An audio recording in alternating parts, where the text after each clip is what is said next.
ڕاگەیاندنی کومیتەی دەرەوەی وڵاتی حزبی کۆمونیستی ئێران لە دژی دەرکردنی سزای لە سێدارەدان بۆ شەریفە محەممەدی. دادگای باڵای کۆماری ئیسلامی ئێران لە کردەوەیکی نامرۆڤانەدا سزای لە سێدارەدانی شەریفە محەممەدی هەڵسوڕاوی کرێکاری پشتڕاست کردەوە. شەریفە محەممەدی کە یەکێکە لە هەڵسوڕاوانی ناسراوی بزوتنەوەی کرێکاری مانگی سەرماوەزی 1402 دەست بەسەر و مانگی پوشبەڕی 1403 بە تۆمەتی بێبنەمای بەغی واتە خەباتی چەکداری سزای لە سێدارەدانی بەسەردا سەپێندرا. ئەگەرچی ئەم سزایە مانگی خەزەڵوەری هەمان ساڵ بەهۆی گوشار و ناڕزایەتی ئازادیخوازان هەڵوەشایەوە، بەڵام ئێستا سیستمی قەزایی نامرۆڤانەی ڕژیمی ئیسلامی سەر لە نوێ سزای لە سێدارەدانی بۆ ئەم هەڵسوڕاوە کرێکاریە دەرکردوێتەوە. ئەم سزا نامرۆڤانەیە کردەوەیەکی سیاسی و ئەمنیەتی ئاشکرایە لە دژی چینی کرێکار ئێران و بە مەبەستی سەرکوتکردنی تێکۆشەرانی ئەم بزوتنەوەیە. شەریفە محەممەدی بەهۆی خەبات لە پێناو پێکێنانی ڕێکخراوە سەربەخۆ کرێکاریەکان کراوەتە ئامانج.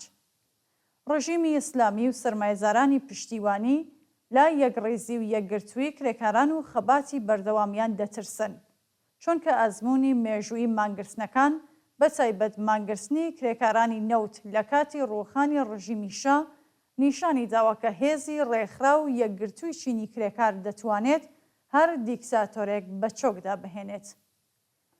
دەسەڵاتی دادوەری ڕژیمی ئیسلامی ناوەندێکی ئەمنیەتی و سەرکوتگەرەکە ئەرکی بریتیە لە سەرکوتکردنی هەر ناڕزایەتێکی ئازادیخوازانە. ئەم ناوەندە ئەمنیەتیە بە تونترین شێوە هەڵسوڕاوانی بزوتنەوە کۆمەڵایەتیەکان دەکات ئامانج و بە تایبەتی هەڵسوڕاوانی بزوتنەوەی کرێکاری بە مەبەستی لاوازکردنی هەرچی زیاتری خەباتی چینی کرێکار دەخاتە ژێر گورزی سەرکوتگەرانەی خۆیەوە. بەڵام سەرەڕای ئەوەش بزوتنەوەی کرێکاری ئێران هەرگیز تەسلیمی ئەو هەلوو مەرجە سەرکوتگەرانە نەبووە و وازی لە خەبات و تێکۆشانی خۆی نەهێناوە و ناهێنێت.